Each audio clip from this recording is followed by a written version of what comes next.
دنیا کیونکہ ایک ظاہری چیز ہے، ایک نظر آنے والی چیز ہے، تو دنیا میں اگر کوئی ایسا عمل کیا جائے جس کی تحسین ہونی چاہیے، جس پر انعام ہونا چاہیے،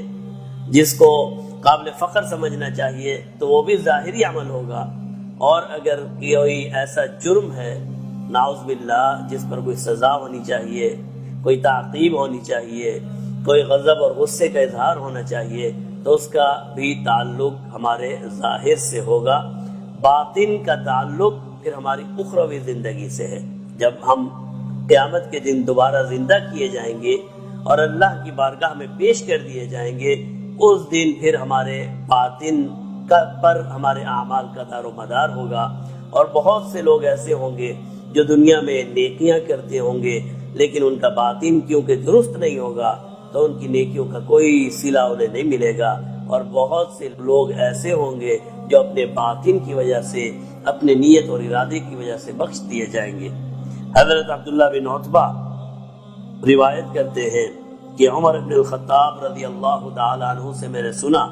کہ آپ نے فرمایا، بے شک لوگوں کو وحی کے ذریعے سے پکڑ لیا جاتا تھا جناب نبی کریم صلی اللہ علیہ وسلم کے زمانے میں، کہ ایک شخص نے ایک جرم کیا اور پھر اقبال جرم سے اس نے انکار کیا، اور ظاہراً زبان سے اس نے اس کا انکار کر دیا اور کہا کہ بھئی میں نے یہ جرم نہیں کیا، یا مجھ سے یہ عقیدہ نہیں ہے، یا میں نے ایسی بات نہیں کی، لیکن کیونکہ جناب نبی کریم صلی اللہ علیہ وسلم اسی دنیا میں تشریف فرما تھے اور وحی کا سلسلہ جاری تھا، تو اللہ رب العزت نے ان لوگوں کو سزا دینے کے لیے آسمان سے قرآن کریم وحی کے ذریعے سے ان کا فیصلہ فرمایا کہ یہ جھوٹ بولتے ہیں۔ فرمایا پیارے محبوب کی دنیا سے تشریف لے جانے کے بعد وحی کا سلسلہ منقطع ہو چکا ہے، اب ہم کیسے فیصلہ کریں؟ کسی کو سزا دینے کا فیصلہ، کسی کو جزا دینے کا فیصلہ، کسی کو نیک سمجھنا، کسی کو برا سمجھنا،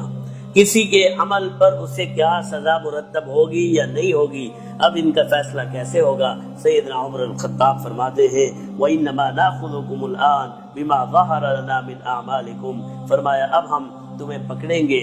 آج کے دور میں ہم تمہیں پکڑیں گے ان اعمال کی وجہ سے جو ظاہراً ہمیں نظر آئیں گے۔ اگر آپ نے کوئی برائی کی اور وہ ظاہراً نظر آ گئی تو ہم آپ کو اس کی سزا دیں گے۔ فمن اظہر لنا خیرا، جس شخص سے ہمیں نیکی اور سعادت کی بات پہنچی، امناہ، اسے ہم امن بھی دیں گے، اس کی تحسین بھی کریں گے، وقربناہ، اسے اپنے قریب بھی کریں گے، ولیس الینا من سریرتہ شیء، ہمیں اس بات سے کوئی سروکار نہیں ہے کہ اس کے دل میں کیا ہے۔ اللہ محاسبہ فی سریرتہ، اللہ ہی محاسبہ کرنے والے ہیں جو کچھ اس کے دل میں ہے۔ تو آج کی دنیا میں یہی چیز ہمارے لیے ایک مشعل راہ ہے۔ آج ہمارا سب سے بڑا مسئلہ یہی ہے کہ ہم باطن کے پیچھے چھپنے کی کوشش کرتے ہیں۔ جب ہم کوئی برائی کرتے ہیں،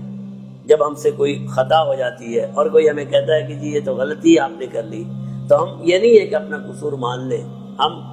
پھر کہتے نہیں جی ہماری نیت صاف تھی، ہمارا ارادہ صاف تھا۔ نیت، دل، یہ معاملات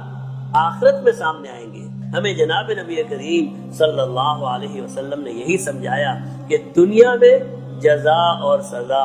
اور دنیا میں ایک دوسرے کے فیصلے ظاہر پر کیے جائیں گے، چاہے اس نے کتنی اچھی نیت سے بھی اگر کوئی برائی کی اور اس برائی پر کوئی جرم ہوا اور اس جرم پر کوئی سزا ہے تو اسے وہ سزا دی جائے گی، اور اگر کسی نے نیکی کی تو کوئی یہ نہیں کہہ سکتا اس کی نیکی اور اس کے احسان کو اس طرح سے ٹال دے کہ نہیں جی اس کے دل میں برائی تھی۔ کسی کو ہم دیکھتے ہیں وہ نیکی کر رہا ہو اور لوگ اس کی تعریف کریں کیونکہ ہمارا مخالف ہے، ہم کہتے ہیں نہیں جی یہ دل کا بہت برا ہے، نہیں جی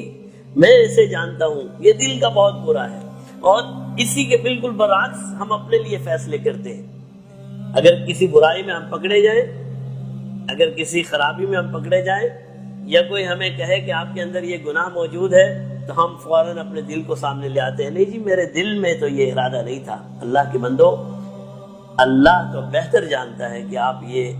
ٹال مٹول کا کام کس لیے کر رہے ہیں۔